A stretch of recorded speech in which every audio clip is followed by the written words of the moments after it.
Fast revision के तहत 20 प्रश्नों को हम लोग फास्ट रिवीजन करेंगे और उसमें प्रश्न आंसर को देखेंगे, उसको डिटेल्स व्याख्या भी करेंगे। तो आप लोग जुड़ते जाएं।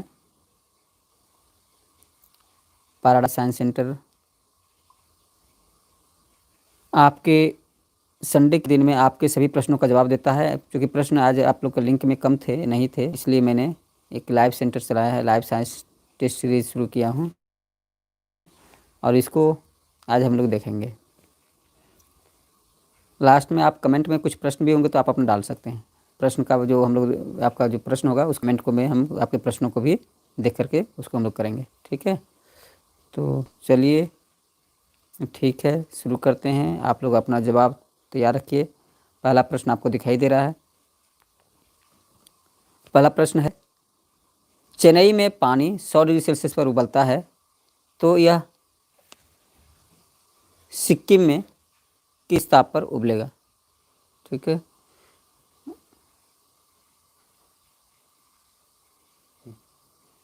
हाँ, तो किस ताप पर, चेन्नई में किस ताप पर उबलेगा? में कितना ताप पर उबलेगा? 100 डिग्री सेल्सियस पर, बी 100 डिग्री सेल्सियस से कम ताप पर, 100 डिग्री सेल्सियस से अधिक ताप पर, डी नन। आपको इसमें फास्ट सोचना है। अभी हम पहला प्रश्न का आपको समझा रहे हैं। जैसे जो भी आंसर है वो उसको जो भी कमेंट करना आप लोग तेज करेंगे और वो हम सारे लोगों का नहीं है, अगर सही मुझे आंसर मिल जाता है तो मैं आगे बढ़ जाऊंगा उसको बता करके। ठीक है, इसलिए आप लोग सबसे पहले इसके फास्ट फिंगरप्रिंट या फास्ट फिंगरप्रिंट की तरह, मतलब जैसे बहुत तेज़ी से हम लोग टाइपिंग करते हैं वैसे जितना जल्दी से हो सके आपको आंसर मिल जाए उतना तेज़ी से आप आंसर दे सकते हैं। क्वेश्चन फिर से एक बार रिवाइज करते हैं। चेन्नई में पानी 100 डिग्री सेल्सियस पर उबलता है तो सिक्किम में कितना ताप पर उबलेगा? ये आप लोग अपना कमेंट तेज़ी से डालना शुरू कीजिए। ठीक है, तो कमेंट आप लोगों का आ रहा है। कुंदन भी दे दिए हैं, सुनील भी दे दिए हैं, कुंदन भी है। ठीक है, वेरी गुड। और मुझे आंसर आया है 100 डिग्री से कम ताप पर। बिल्कुल सही जवाब, एग्जैक्टली सही है, वेरी गुड। क्योंकि जितना हम लोग जानते हैं कि ऊंचाई पर जाते हैं तो मेरा बॉइलिंग पॉइंट घटता है और गहराई पर जाते हैं तो बॉइलिंग पॉइंट बढ़ता है। तो ऊंचाई है, सिक्किम ऊंचाई पर है। यहाँ पर ज्योग्राफी और साइंस दोनों एक साथ जुड़ा हुआ है। ओके, समझ रहे होंगे। तो सिक्किम पर जाएंगे तो 100 डिग्री सेल्सियस से कम ताप पर उबल जाएगा। ठीक है, चलिए दूसरा क्वेश्चन। यदि पारा किसी बिकर कांच का बर्तन में भरा जाए तो इसका ऊपरी सतह का अवचंद्रक कर्व होगा? ये उत्तल, बी अवतल, सी समतल, डी अनियमित। मतलब जो कर्व होगा ऊपर सतह का वो कन्वेक्स होगा, कनकेव होगा, प्लेन होगा, इरेगुलर होगा। तो इसका आप लोग को आंसर दे, क्वेश्चन नंबर दूसरा का। और ये आंसर आ रहा है, चलिए ओके, सौरभ का आया है, नासिर हुसैन का आया है, जावेद का आया, और ये हमारा आंसर आ रहा है कनकेव। और ये देखते हैं आप लोग को आंसर। सर मेरा भी है, इसके भी ओके, सौरभ भी, प्रजापति भी। तो अभी हम ये देख रहे हैं कि मेरा दीपक का ये है और ये मेरा सही जवाब है। दीपक कुमार, ये जो आंसर है सही है, कन्वेक्स होता है। क्योंकि आप एक जानते होंगे कि जो हमारा ये जो होता है कांच में अगर हम डालते हैं पारा को तो पारा ऐसे हो जाता है, ऐसा हो जाता है। ठीक है, ऐसे। और ये जो सतह ये कन्वेक्स। ओके, तो इसकी कहते हैं, ये जो ऐसा मुड़ जाता है नहीं, और पानी डालते हैं तो ऐसा हो जाता है, पानी डालते हैं तो ऐसा। तो पानी अगर रहेगा तो कहेंगे कनकेव और अगर पारा रहेगा तो कहेंगे कन्वेक्स। ओके, हम समझते हैं, आप लोग समझ चुके हैं इस बात को। ये हम लोग कहाँ पढ़े? सरफेस टेंशन में कॉन्टैक्ट एंगल या स्पर्श कोण पढ़ते हैं, उसमें पढ़ते हैं। चलिए अगला क्वेश्चन नंबर हम लोग कहते हैं तीसरा नंबर पर आते हैं, क्वेश्चन नंबर 3। तो क्वेश्चन नंबर 3 देखते हैं। यदि एक गोल तथा दूसरा वृत्ताकार प्लेट को 100 डिग्री सेल्सियस तक गर्म करके ठंडा होने छोड़ दिया जाता है तो पहले प्लेट है, एक समय में ठंडा होंगे। डी है निश्चित समय नहीं, निश्चित ज्ञात नहीं किया जा सकता है। तो आप इसका आंसर सोचें और सही जवाब दें। Question number 3। Very good. Like भी करते जाएं आप लोग और सब्सक्राइब भी करते जाएं। सब्सक्राइब किए तो ठीक है, जरूर लाइक जरूर कर दीजिए, क्योंकि लाइक करने से हमारी थोड़ी सी मनोबल भी आप लोग को थोड़ा सा लगेगा खुशी कि हाँ मेरे प्रश्नों का मेहनत का लोग लाइक कर रहे हैं। तो चलिए लाइक कर रहे हैं। आंसर आ रहा है बी, कुंदन आंसर दे रहे हैं बी वृत्ताकार प्लेट, और ये सही आंसर है। ये जावेद अंसारी का भी बी आया है और ये सही आंसर है वृत्ताकार प्लेट, क्योंकि देखिए ये जानते हैं कि एरिया जो है, कॉन्टैक्ट एरिया जो होता है, कॉन्टैक्ट एरिया अगर ज़्यादा होगा तो वो जल्दी ठंडा होता है। जानते होंगे कि एरिया के आधार पर, संपर्क एरिया जो होता है उसके आधार पर वस्तु का, ठीक है, और गोल वस्तु से ज़्यादा क्षेत्रफल किसका है? वृत्ताकार प्लेट का, वृत्ताकार वस्तु का। तो इसलिए क्षेत्रफल कम होने से गोल वस्तु क्या हो जाएगा आपका, इसका धीरे से ठंडा होगा और वृत्ताकार प्लेट जल्दी ठंडा हो जाएगा। तो इसलिए यहाँ पर कदम पहले कौन ठंडा होगा? तो वृत्ताकार प्लेट ठंडा होगा। ये ताप का उत्सर्जन में आप पढ़ते होंगे, ताप का उत्सर्जन का दर जो होता है संपर्क क्षेत्रफल के बराबर समानुपाती होता है। ताप का उत्सर्जन जो होता है क्षेत्रफल का समानुपाती होता है। ओके, तो चलिए क्वेश्चन नंबर 4 पर आते हैं। प्रतिध्वनि उत्पन्न होने का मुख्य कारण है ये अपवर्तन, बी परावर्तन, सी विवर्तन, डी अवशोषण। क्या होगा भाई? अपवर्तन, परावर्तन, विवर्तन, अवशोषण। ओके, तो आप लोग का लिया जाए और ये आंसर आपका जल्दी बोला जाए के हैं बी, और जावेद भी दिया है बी, जवाब है और कुंदन। ओके फाइन, और बी विनय कुमार का भी है, नासिर हुसैन का भी बी है। ओके वेरी गुड, कुंदन सबसे पहले जवाब दिया है बी। Okay thank you. और ये सही जवाब है कि परावर्तन के चलते प्रतिध्वनि उत्पन्न होता है। जानते हैं ध्वनि का भी परावर्तन होता है उसके चलते, और इसका जानते हैं 17 मीटर की दूरी पर कोई वस्तु अगर स्थित है उसे ध्वनि टकरा कर आएगी तो आपको ये पता है।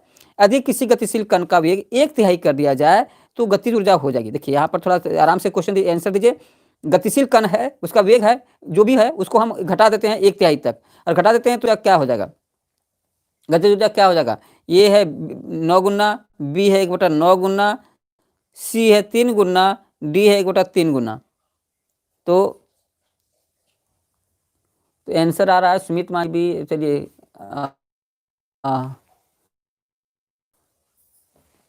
सुमित मान जी, अच्छा उसके बाद आप लोग का आंसर है जावेद। ओके सुमित साहब B, Nasir Hussain B, Kundan B.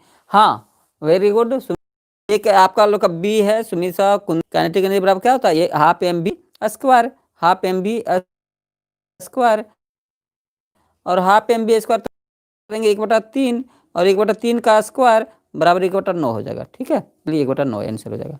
Okay है ना, आप जानते होंगे, इसी आधार पर कर दीजिएगा। ठीक है, चलिए वेरी गुड। आगे हम लोग चलते हैं क्वेश्चन नंबर 6 पर, और क्वेश्चन नंबर 6 कहता है, ये इसको थोड़ा सा देखा जाए, ये भी उसी तरह से क्वेश्चन है। यदि 5 मीटर प्रति सेकेंड की दर से गतिशील पिंड का गतिज ऊर्जा 125 जूल है तो पिंड का द्रव्यमान है, ये वेग दिया हुआ है 5 मीटर पर सेकेंड, और पूछ रहा है क्या आपको? द्रव्यमान, और दिया हुआ है ऊर्जा, काइनेटिक ऊर्जा। तो चलिए इसको कैलकुलेट कीजिए और आंसर निकाला जाए। चलिए आपका आंसर है ये 5 kg, बी 10 kg, सी 100 kg, डी 25 kg। तो आंसर निकालें आप लोग आराम से, और इसका सही जवाब आपका निकाल करके देखेंगे। कुंदन को हाफ एम बी स्क्वायर, ठीक है, उसका व्याख्या दिए हैं। मेरा तो निकालिए और थोड़ा सा आंसर बताइए। ठीक है, तो मेरे ख्याल से आप लोग आ गया है, कुंदन का बी आया है, और आंसर कुंदन का बी आया है। ओके, और किसी का आंसर, और किसी का सरोज टाइगर ये दिया है। अच्छा वेरी गुड, विनय का 6 का 5 दिए हैं। ओके, और कुंदन बी दिए हैं। देखिए आप आंसर आपका बी है, सही जवाब है बी, और कुंदन का सही जवाब है। और ये दिखा देते हैं, जैसे करना क्या था आपको कि जानते हैं हाफ काइनेटिक एनर्जी बराबर क्या होता है? हाफ एम बी स्क्वायर होता है ना, हाफ एम बी स्क्वायर 25 बराबर 1/2 गुने एम लिख देना है। 5 का मीटर पर सेकंड दिया है तो 5 गुने 25 कर दीजिए, 5 का स्क्वायर हो जाएगा 25 square, half M B square है तो। अब 25 है तो इसको देखिए इधर क्या हो जाएगा, आप काटिए 250, ये इधर जाएगा 250 बट्टा 25, जो कट जाएगा 10 हो जाएगा, एम बराबर होगा वही 10, एम बराबर 10। तो 10 आ जाएगा। ठीक है, आप आराम से निकालेंगे, अगर देखेंगे सब बैठा करके तो कल पुट मान करिए, मान को पुट करिए, आंसर मिल जाएगा, है ना। तो आंसर आएगा बी। आपका आंसर कितना है भाई, ध्यान रखिएगा, आपका आंसर है बी, 10 kg, है ना। ठीक है, चलिए अगला है क्वेश्चन नंबर 7। किसका मात्रक कार्य के मात्रक के बराबर होता है? किसका मात्रक कार्य के मात्रक के बराबर होता है? चलिए आराम से क्वेश्चन देखें। किसका मात्रक? प्रतिबल, बी बलाघूर्ण, सी विकृति, डी दाब। इसका मात्रक देखिए, कार्य का मात्रक है और इन चारों में से किसका मात्रक सही है उसके कार्य के मात्रक के बराबर होगा, इसको आप निकालें। तो आप 7 क्वेश्चन नंबर का आंसर दीजिए। और सर क्लियर नहीं दिखाई दे रहा है, सर क्वेश्चन सही नहीं दिखाई दे रहा है। अच्छा, आप मेरा आवाज़ सुने तो समझ में आ जाएगा। किसका मैंने कार्य के मात्रक के बराबर मात्रक कौन निम्नलिखित में से रखता है? प्रतिबल, बलाघूर्ण, विकृति, दाब। तो थोड़ा सा ये प्रतिबल का देखिएगा, बलाघूर्ण का देखिए, विकृति देखिए, दाब देखिए। ठीक है, इसमें से आप लोग का आ रहा है। चलिए, और ये जावेद अंसारी बी दिया है। अच्छा, प्रतिबल, चलिए आप एक समझने की कोशिश किया, ये प्रतिबल क्या है। चलिए पहले हम लोग, ठीक है, आप लोग का आंसर आ गया। समझने के लिए ये कार्य का मात्रक, कार्य का पहले आप लोग मात्रक देखेंगे। कार्य का मात्रक क्या होता है भाई, आप लोग को पता होगा, kg मीटर पर सेकंड स्क्वायर, यही होता है ना, kg मीटर। ऐसे आपको पता होगा कि बल गुने दूरी बराबर कार्य होता है, तो बल में दूरी ये आ जाएगा। अब आपको प्रतिबल क्या है? तो प्रतिबल क्या है जो हम लोग जानते हैं, जैसे आप बल लगाते हैं, फोर्स बटा एरिया को प्रतिबल कहते हैं, फोर्स बटा एरिया, तो बल बटा क्षेत्रफल होता है, ये दाब के बराबर होता है, इसलिए ये प्रतिबल नहीं होता। देखिए फॉर्मूला से समझ, ये बल गुने क्षेत्रफल है, बल गुने दूरी है, बल गुने दूरी बराबर कार्य होता है। तो ये प्रतिबल जो होता है किसके बराबर होता है? बल बटा क्षेत्रफल। तो ये होगा आपका दाब है, कि बल में क्षेत्रफल इतना नहीं होगा, तो इसलिए ये नहीं होगा। बल गुने आघूर्ण, तो बल गुने बल बाहु, माने यहाँ बल गुने बल बाहु, माने बल गुने दूरी, ये भी है और ये भी है बल, इसलिए आंसर होगा बल आघूर्ण आपका। विकृति, दाब और प्रतिबल का मात्रक एक होता है, तो बल गुने दूरी होता है, बल आघूर्ण बराबर होता है बल गुने बल बाहु। ठीक है, तो इसलिए आंसर आपका होगा बल आघूर्ण, जिसको कहते हैं टॉ, और टॉ बराबर होता है एफ इंटू भुजा आर। ठीक है, ऐसे कहते हैं। और डब्लू बराबर होता है F into S, F into S, दोनों का लगभग फॉर्मूला सीख लीजिए, आर भी दूरी है, एस भी दूरी है, इसलिए यहीं पर आंसर आपका छिपा हुआ था कि फॉर्मूला अगर दोनों का समझ जाएंगे तो एक बार में आंसर निकल जाएगा। ठीक है, चलिए अगला क्वेश्चन हम लोग देखते हैं, 8 नंबर क्वेश्चन। और ये 8 नंबर क्वेश्चन है, कौन एक भौतिक परिवर्तन है? जंग लगना, धातु का संक्षारण, दूध का फटना, लौह क्षण का। ये देखिए, जंग लगना, धातु का संक्षारण, दूध का फटना, लौह क्षण का चुंबकन, कौन एक भौतिक परिवर्तन है?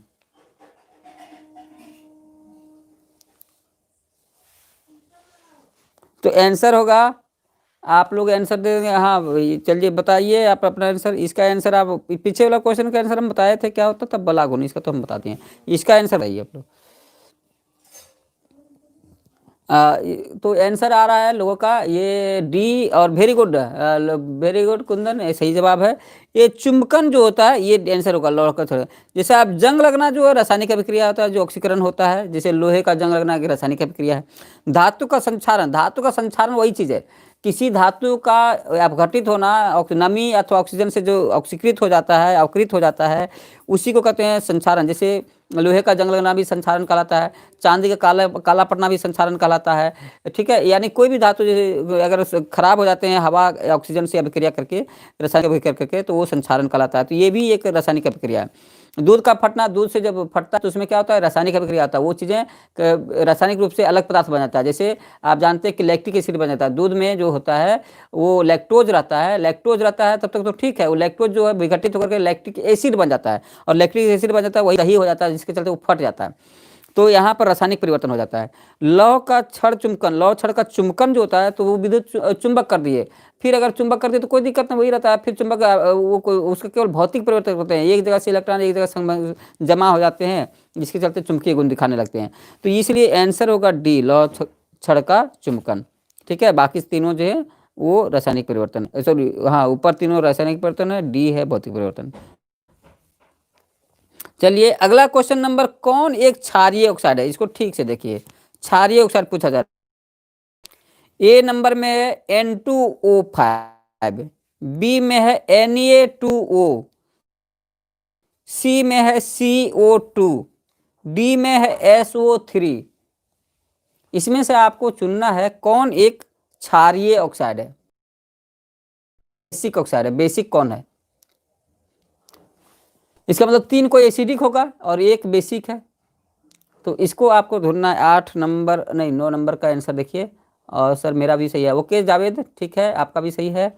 और ये प्रेम वर्मा बी दे रहे हैं आंसर, अशोक कुमार अशोक यादव बी दे रहे हैं, जिसमें हेल्प फॉर ओके। और कुंदन का वेरी गुड, अच्छा परफॉर्मेंस है। लेकिन आप बताइए कि इसमें आंसर आप लोग का क्या है? प्रेम वर्मा भी दिए हैं, अशोक भी दिए हैं, है ना, और सौरभ प्रजापति भी दिए हैं, कुंदन बी दे रहा है। Okay Ranjan Kumar okay okay ठीक है, प्रतिभा रानी भी दे। वेरी गुड, बहुत अच्छा समझ के लोग आंसर दिया, सही। यहाँ पर कुछ कंसेप्ट नहीं था। जानते हो कि अधातु के जो ऑक्साइड होते हैं, नॉन मेटल के ऑक्साइड होते हैं, वो एसिडिक होते हैं, अम्लीय, और धातु के ऑक्साइड जो होते हैं, मेटल के ऑक्साइड होते हैं, वो बेसिक होते हैं या क्षारीय होते हैं। तो यहाँ पर यही है। बाकी देखिए N2O5 ये भी अधातु का ऑक्साइड है, नाइट्रोजन का ऑक्साइड है, अधातु का ऑक्साइड अम्लीय हो जाएगा। कार्बन डाइऑक्साइड, कार्बन अधातु है, इसका ऑक्साइड अम्लीय हो जाएगा। सल्फर अधातु है, इसका ऑक्साइड अम्लीय हो जाएगा। और Na सोडियम, Na जो है एक धातु है, और धातु का ऑक्साइड जो होगा ये बेसिक होगा, क्षारीय, ठीक है। तो इसलिए यहाँ पर आंसर होगा बी। और वेरी गुड जो है, सभी लोग आप लोग सही आंसर दिए हैं, थैंक यू। आप लोग को ये कंसेप्ट अच्छा है, वेरी गुड, बहुत अच्छा। चलिए अगला क्वेश्चन हम लोग देख सकते हैं। ऐसे क्वेश्चन को बहुत बार पूछा जाता है, आप लोग ध्यान रखिएगा इस तरीके का। चलिए क्वेश्चन नंबर 10, कौन एक यौगिक का उदाहरण है? कौन एक यौगिक का उदाहरण है? तो आपको चॉइस में दिया गया है ये ऑक्सीजन, बी ओजोन, सी हीरा, डी संगमरमर। बहुत ही साधारण है, बार बार रिपीट कर रहा है, जो क्वेश्चन हमने देखा है वो लेवल यही है। आपको इसी तरह का प्रश्न, चलिए Saurabh D, Pratibha B, Ranjan D, Ashok D. चलिए आंसर लोग का डी ही सही है। ये इसलिए क्योंकि एक दो यौगिक जो होते हैं, अणु जो होते हैं, यहाँ अणु सभी हैं, ऑक्सीजन भी, ये भी अणु है O2, ये भी अणु है O3, ये भी अणु, ये कार्बन हीरा है, एक एलिमेंट है, और ये जानते हैं कि कार्बन के मिलकर ही बनता है। अब यहाँ संगमरमर में अलग अलग तरह का कंपाउंड है, इसमें CaCO3 है, CaCO3। तो ये कंपाउंड उसको कहते हैं जब अलग अलग एलिमेंट के, अलग अलग तत्व के परमाणु मिल के कोई मॉलिक्यूल या अणु बनाता है, तो जब मिक्स होते हैं अलग अलग तत्व, तब नाम हो जाता है कंपाउंड, और नहीं तो नाम होता है एलिमेंट। तो यहाँ पर ऑक्सीजन ही है, मैंने सेम एलिमेंट्री मॉलिक्यूल है। ये क्या है? ऑक्सीजन एलिमेंट्री मॉलिक्यूल है, ओजोन भी एलिमेंट्री मॉलिक्यूल है, हीरा भी एलिमेंट्री मॉलिक्यूल है, लेकिन संगमरमर जो है कंपाउंड मॉलिक्यूल है। इसलिए आंसर होगा डी। ओके, यहाँ पर भाई वेरी गुड, आप लोग सही जवाब है। Okay thank you. और ये अगला क्वेश्चन नंबर आते हैं 11 नंबर, नियोप्रीन किसका मोनोमर है? नियोप्रीन किसका मोनोमर है? Rubber, PVC, Teflon, nylon. तो किसका मोनोमर है? तो ध्यान रखिएगा, यहाँ पर आपको चुनना है कि नियोप्रीन किसका मोनोमर है। आप अगर जानते होंगे तो मोनोमर मतलब क्या होता है कि जिससे बनता है बहुत बड़ा अणु, मोनोमर को पॉलीमराइज करा दिया जाता है, बहुलीकरण किया जाता है, और वही चीज़ हमारा फिर बन जाता है पॉलीमर। मोनोमर को हम पॉलीमराइज करते हैं तो पॉलीमर बनता है। चलिए सही आंसर आया प्रतिभा रानी, ये वेरी गुड। और उसके बाद कुंदन का सही जवाब है, अनूप आर्यन सी दिए है, नहीं कुंदन, ये वेरी गुड। तो आपका सही जवाब आया है ये जावेद का, अशोक यादव, सौरभ, रंजन सी दे दिए हैं, नहीं सही जवाब आपका ये है। ओके, तो हम समझते हैं, आप लोग थोड़ा इसको क्लियर कर लीजिएगा। देखिए रबर जो है ये दो तरह से होते हैं, एक आइसोप्रीन है जो कि प्राकृतिक रबर है, और नियोप्रीन जो है वो कृत्रिम रबर है। आर्टिफिशियल रबर जो बनाए जाते हैं वो नियोप्रीन से, और नेचुरल रबर बनते हैं वो आइसोप्रीन से। ओके, तो आइसोप्रीन और नियोप्रीन दोनों होते हैं रबर के लिए। ओके, पीवीसी जो है ये विनाइल क्लोराइड है। पीवीसी का किसका मोनोमर, इसका मोनोमर क्या है, विनाइल क्लोराइड, ध्यान रखिए, विनाइल क्लोराइड, क्लोराइड इसकी का होता है विनाइल क्लोराइड। टेफ्लॉन का होता है टेट्राफ्लोरोइथिलीन, टेट्राफ्लोरोइथिलीन CF2Cl2, CF2Cl2। और नायलॉन का होता है हेक्सामिथिलीन एमाइन और एपिक अम्ल, एडिपिक, मतलब इसको अगर आप शॉर्ट में याद रखिएगा तो लिखिएगा एमाइन और एडिपिक अम्ल, यहाँ जगह नहीं है लेकिन एमाइन और एडिपिक अम्ल, एडिपिक अम्ल, एडिपिक अम्ल, एडिपिक एसिड, एडिपिक एसिड होता है। तो ये ध्यान रखिएगा, नायलॉन फर्स्ट सिंथेटिक रबर है, पहला सबसे पहले संश्लेषित हुआ था नायलॉन, उसके बाद ही कोई दूसरा कुछ हुआ है। तो ये इसका एमिलीन हेक्सामिथिलीन एमाइन और एडिपिक अम्ल से बनता है। टेफ्लॉन टेट्राफ्लोरो कार्बन से बनता है। पीवीसी विनाइल क्लोराइड से बनता है। रबर नियोप्रीन से और आइसोप्रीन से बनता है। ओके, ठीक है, आप इसको समझ गए होंगे। अगला क्वेश्चन नंबर 12 पर हम देखते हैं। भारी जल का अनुभार होता है, भारी जल का अनुभार होता है। अब भारी जल का अनुभार आपको बताना है, 18 AMU होगा, 19 AMU होगा, 20 AMU होगा, नन, कोई नहीं होगा। आप अनुभार मतलब मोलिकुलर वेट, मोलिकुलर वेट को हमेशा AMU में मापा जाता है। ठीक है, तो आपको जवाब देना है कौन सा होगा। चलिए, सरोज टाइगर 20 का, हाँ सरोज टाइगर क्या दे रहे हैं, 20 दे रहे हैं, वेरी गुड। और Nasir Hussain C, very good. Saroj Tiger congratulation, आपने फर्स्ट जवाब दिया और सही जवाब दिया है, वेरी गुड, बहुत अच्छा। कुंदन भी सही है, वेरी गुड। और ये आपका सही जवाब आया है कुंदन। आप लोगों का ये मैंने कंसेप्ट है, देखिए भारी जल मतलब होता है D2O। ओके, पता है, ये होगा आप लोग का फॉर्मूला D2O, और D2O में क्या है, ड्यूटेरियम है, माने इसको कहते हैं, ये जो समझ हाइड्रोजन का जो ये समस्थानिक है ना 1s2, इसी को कहते हैं ड्यूटेरियम। तो ये D2O का परमाणु भार हो जाएगा, इसका एक हाइड्रोजन, एक ड्यूटेरियम का होता है 2, इसलिए हो जाएगा 4, क्योंकि 2 है इसलिए 2 दूना 4 जोड़ 16 बराबर 20, इसलिए 20 हो जाएगा। ओके, इसलिए आंसर होगा C। तो इसका आंसर यहाँ पर हमारा हो जाएगा 20 AMU। भारी जल का अनुभार होता है 20 AMU। अगर जल का पूछा जाए तो होता है 18 AMU। ठीक है, क्योंकि वहाँ हाइड्रोजन रहता है, ड्यूटेरियम नहीं रहता है।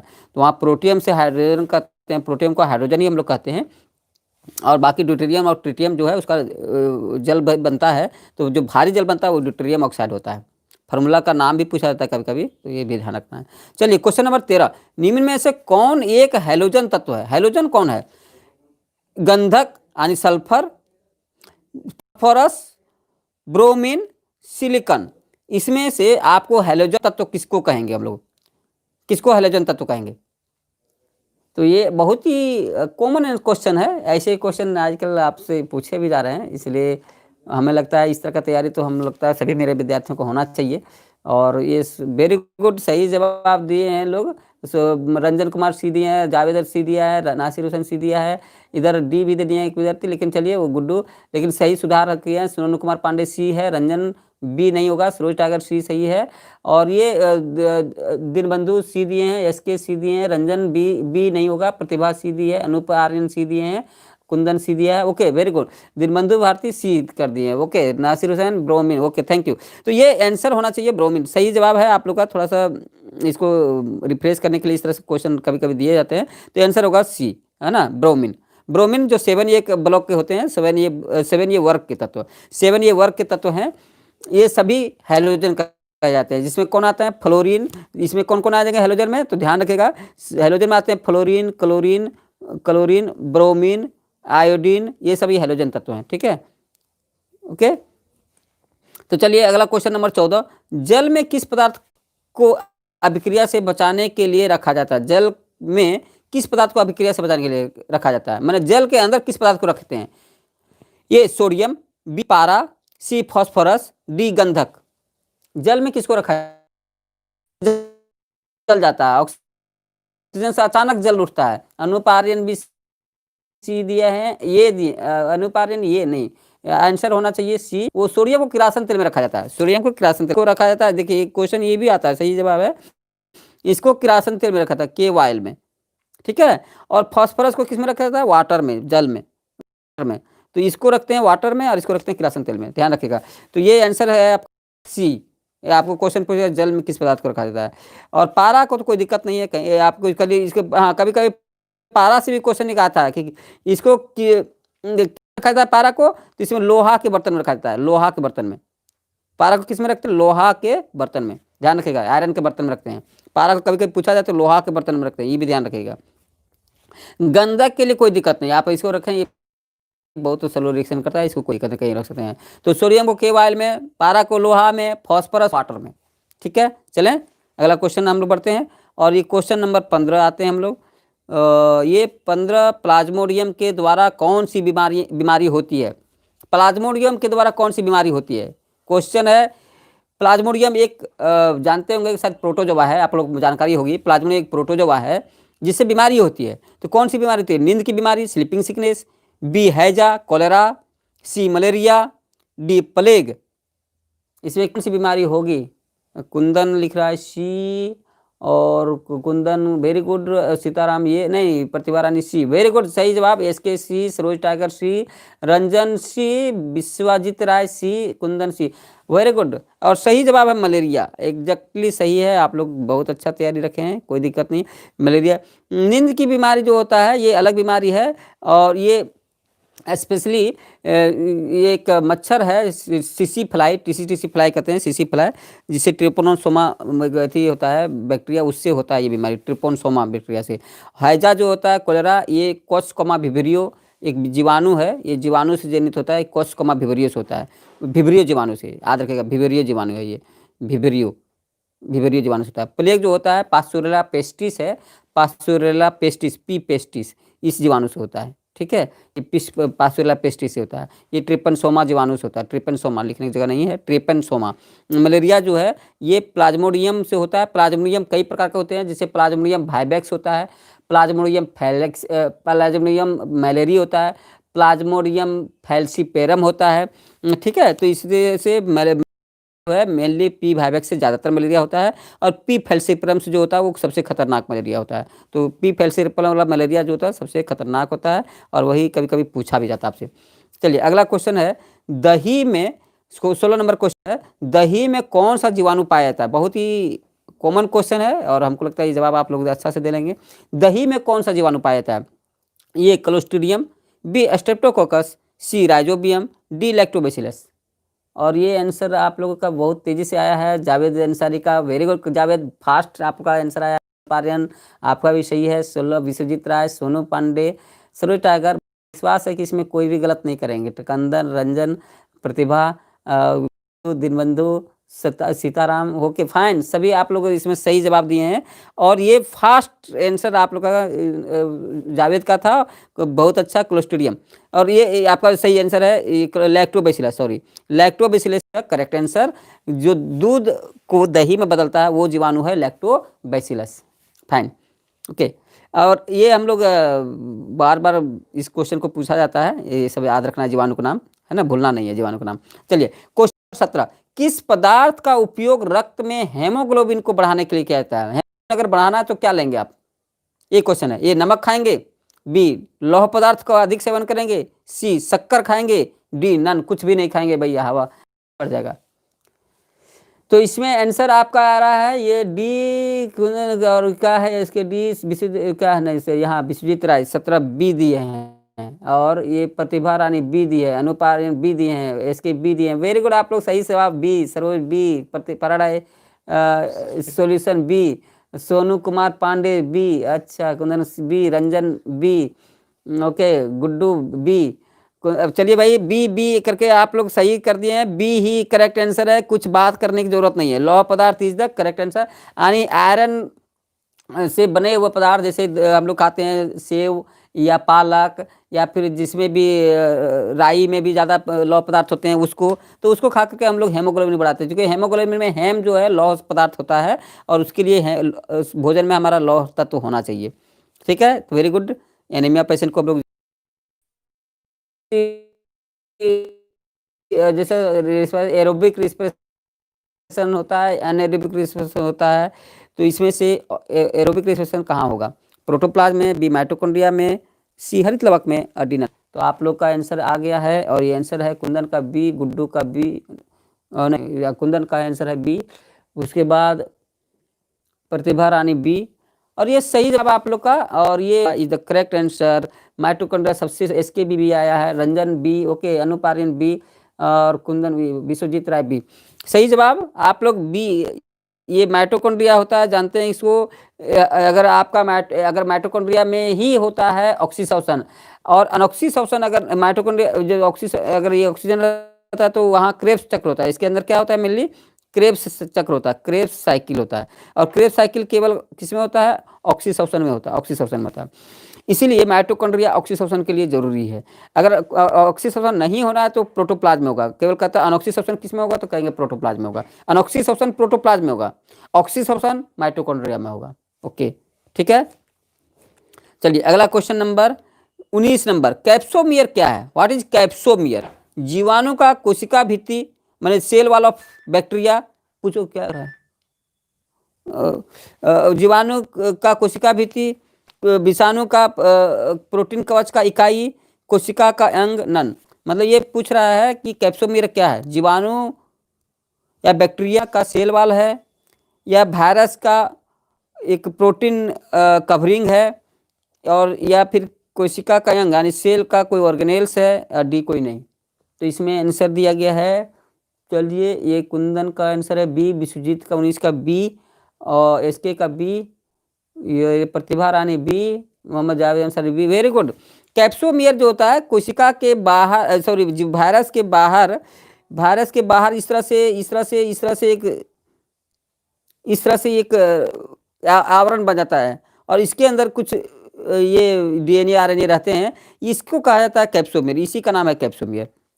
तो ये जो मैं कैप्सोमियर ये को कहते हैं कैप्सोमियर, पूरा मिला के कहते हैं कैप्सिड, ये पूरा मिला के कहेंगे कैप्सिड, और कैप्सिड का एक इकाई को कहेंगे कैप्सोमियर। देखेंगे जैसे ये को कहेंगे कैप्सोमियर, और ये पूरा मिला के कहते हैं कैप्सिड, कहते हैं पूरा को कहते हैं कैप्सिड, कैप्सिड। तो कैप्सिड जो होता है थोड़ा बड़ा हो गया, और कैप्सोमियर थोड़ा छोटा हो गया। तो कैप्सोमियर हो गया इकाई, कैप्सोमियर क्या हो गया? इकाई, विषाणु के प्रोटीन कवच का इकाई, इसको कहेंगे विषाणु के प्रोटीन कवच का इकाई, ये हो शब्द हो गया, ठीक है। और पूरा अगर कहा जाए तो कवरिंग को कहते हैं कैप्सिड, ध्यान में रहना चाहिए। कैप्सिड कभी भी आता है, कभी कैप्सोमियर भी आ सकता है आपको। 20 नंबर क्वेश्चन, किसका उपयोग प्रदूषण ज्ञात करने में किया? हाँ, अगर आपका सेट में सी दिया है तो आप उसमें क्लोरेला चॉइस अगर दिया होगा तो आपका सेट में आप उसको सुधार लीजिए, ठीक है। अगर सी तब होगा जब क्लोरेला चॉइस में नहीं हो। आपको ये भी कन्फ्यूजन दूर हो जाना चाहिए कि क्लोरेला चॉइस में तो नहीं होगा, ओके।